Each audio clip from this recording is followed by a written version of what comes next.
Good morning, dear children. Welcome to 8th class English. Dear children, look at these pictures. Is it right to kill life? No. Non-killing is a virtue.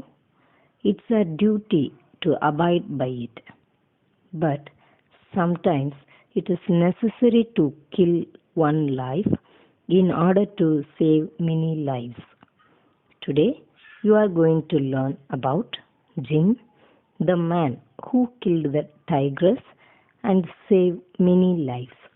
Edward James Corbett was popularly known as Jim Corbett. He had many professions like wildlife photographer, hunter, tracker, naturalist, and writer. Let me explain about his professions. Wildlife photographer, taking photos of animals in the wild and its surroundings. He had rich experience with wild animals like tigers. He has spotted many pictures with his cinema film camera. Hunter, chasing and capturing animals for food or for sport. But Jim never hunted for this purpose. He did not like to kill wild animals. He hunted to help people by saving them from these beastly animals. The government had requested him to hunt down animals for saving people. His opinion was that hunting is against the laws of humans, not against the laws of nature. He admired wildlife. He has hunted man-eating tigers and leopards. He usually hunted alone, and he preferred to go by walk.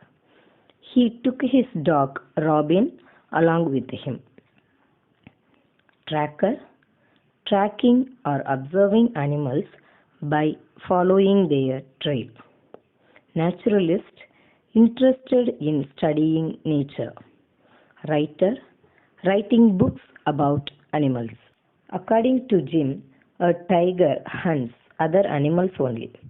But when it grows old or if it gets hurt, it cannot run fast. So, it cannot hunt other animals. As humans cannot run as fast as other animals. Humans are an easy target for old, hurt tigers. If a tiger eats human flesh once, it will not eat any other animal's flesh. Such tigers are called man-eaters. The first man-eating tiger hunted by Jim was the Chambawat tiger. The Bengal tigress had attacked nearly 436 people in Nepal and the Kumaon area in India. Following the deaths of 436 people, it was listed in the Guinness Book of World Records as the highest number of deaths by accident from a tiger. She was shot dead by Jim. The tigress started attacking people in western Nepal, Himalayas, in a village called Rupal. She escaped many hunters who tried to capture her. The Nepalese army could not kill or capture the tigress. They drove her over to Indian borders. Here, she started her attacks in Kumaon district. She continued to kill hundreds of people. She killed people in broad daylight. People were so scared that they did not go into the forest to collect wood, fruits, roots, or other items that they needed from the forest. They feared to go out of their huts for work after hearing her roar from the forest. The British government was ruling India during the time. They requested Jim Corbett to help the village people. He then agreed to kill the man-eater. Jim lived in a tent for some days in Kumaun district and started tracing the tigress. He went around the villages and limited the activities of the man-eater. He made many attempts before killing the tigress. The tigress had killed a 16-year-old girl in a village near Chambawat. Jim followed the trail of blood left by the incident. He followed and searched for a whole day. He could not find the tigress. He gave up searching and made a plan. Jim decided to use the villagers to help and organize a trap next day near the Chamba river. The Tahsildar of Chambawat helped him to organize the plan with the help of around 300 villagers. The following day, Jim shot the tigress near the Chattar bridge in Chambawat.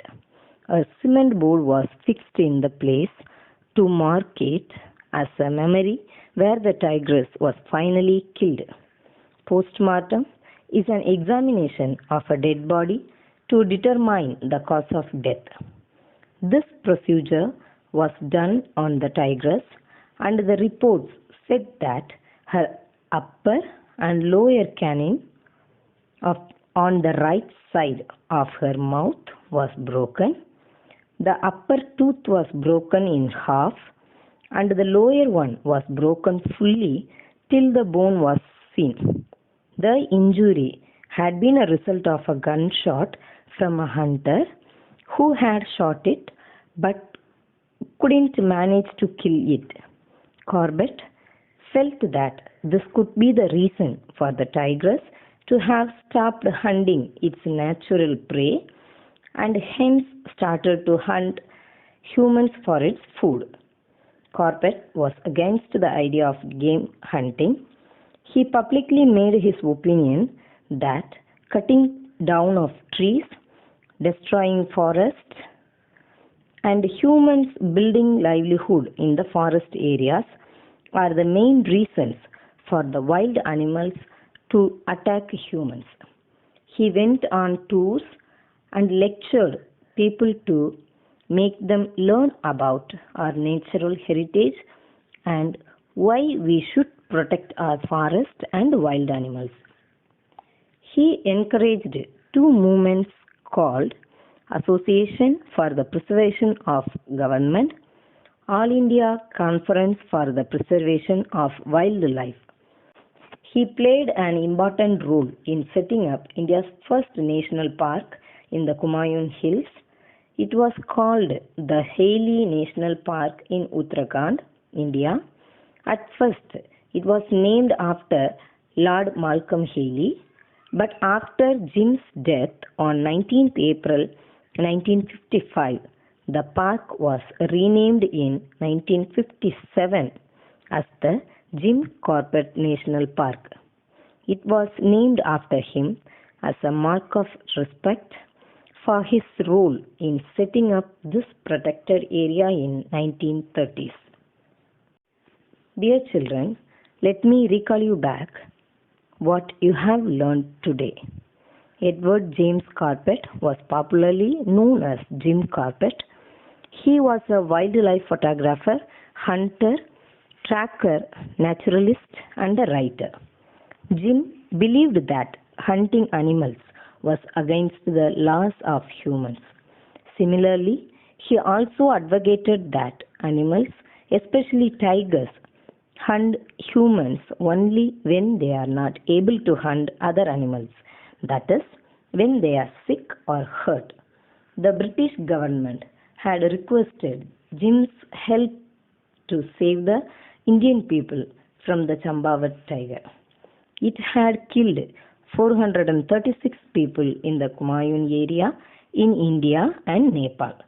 Jim Corbett shot her down by arranging a bait with the help of around 300 villagers. The deadly animal had forced villagers to stay at home, fearing their lives. Corbett was against the idea of game hunting and deforestation. He publicly voiced his opinion through lectures and tours. He played an important role in setting up India's first national park in the Humayun Hills. After Jim died in 1955, the park was renamed as the Jim Corbett National Park. Thank you, dear children.